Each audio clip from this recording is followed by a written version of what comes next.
Hi mga ka-Live Good. So mag-tutorial po tayo. So paano mag-transfer ng credit sa credit wallet ng ibang account. Yan. So buksan natin yung Live Good. Siyempre, type natin Live Good.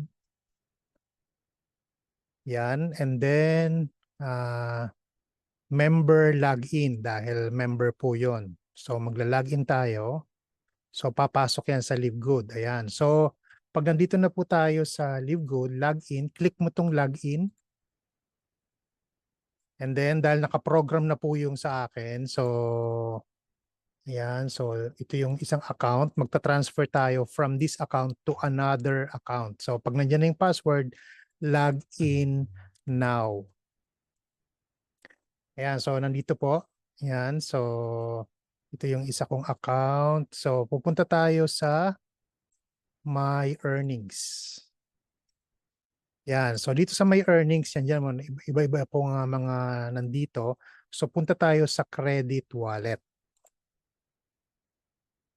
Yan. So meron siyang 25703 dyan sa account na yan. So paano mag-transfer? So baba lang tayo. Yan. So dito sa select user, yan. So kung saan nyo ita-transfer, so kunyari dito, yung account ni Ferds Barcelona. Diyan ko po ya.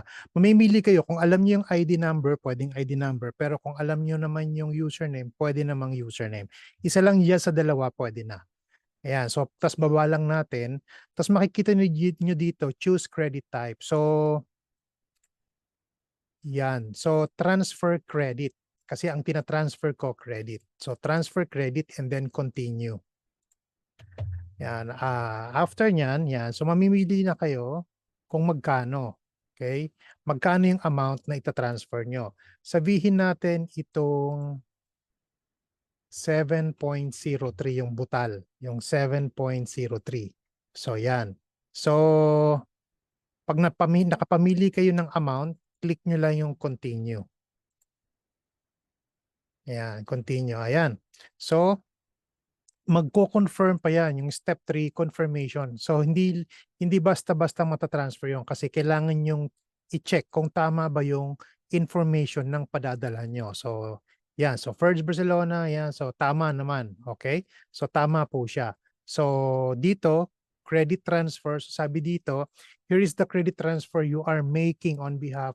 So kung tama po yon information, issue nyo na. I-click nyo na tong issue credit. Again, magkano yung kinatransfer natin? 7.03. So, ipagtama po yon, pati itong information tama. So, click na natin yung issue credit.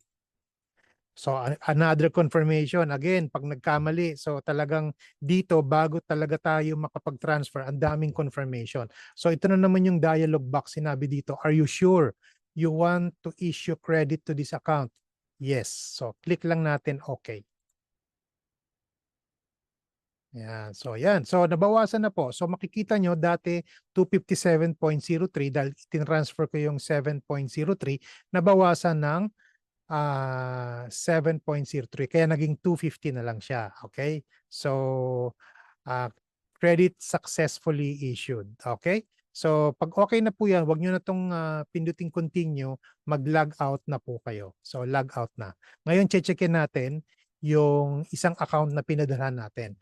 Dahil nandito na po yan, so again, sige, ito kasi yan eh. So, yan, dalawa kasi nakapasok. So, leave good uli, log in uli, checkin natin doon sa pinadalhan naman. So, yung pinadalhan, yan, si First Barcelona, yan yung pinadalhan.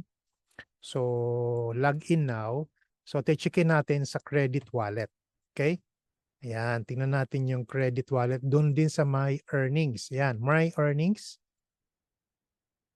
And then credit wallet. Ang laman niyan kanina, 0.50, 50 dolyares. Ngayon, magyakita natin. Ayun, 50 dolyares kanina. Ngayon, pinadala natin ng 7.03. Kaya naging 7.53. So, pumasok po siya. Okay, ganun lang po. Okay? Ganun lang ang pagpapadala ng credit wallet sa isang member ng Live Good business. Okay po? Ayan. So, log out na tayo. So, ganun lang mga kaibigan, mga ka-Live Good.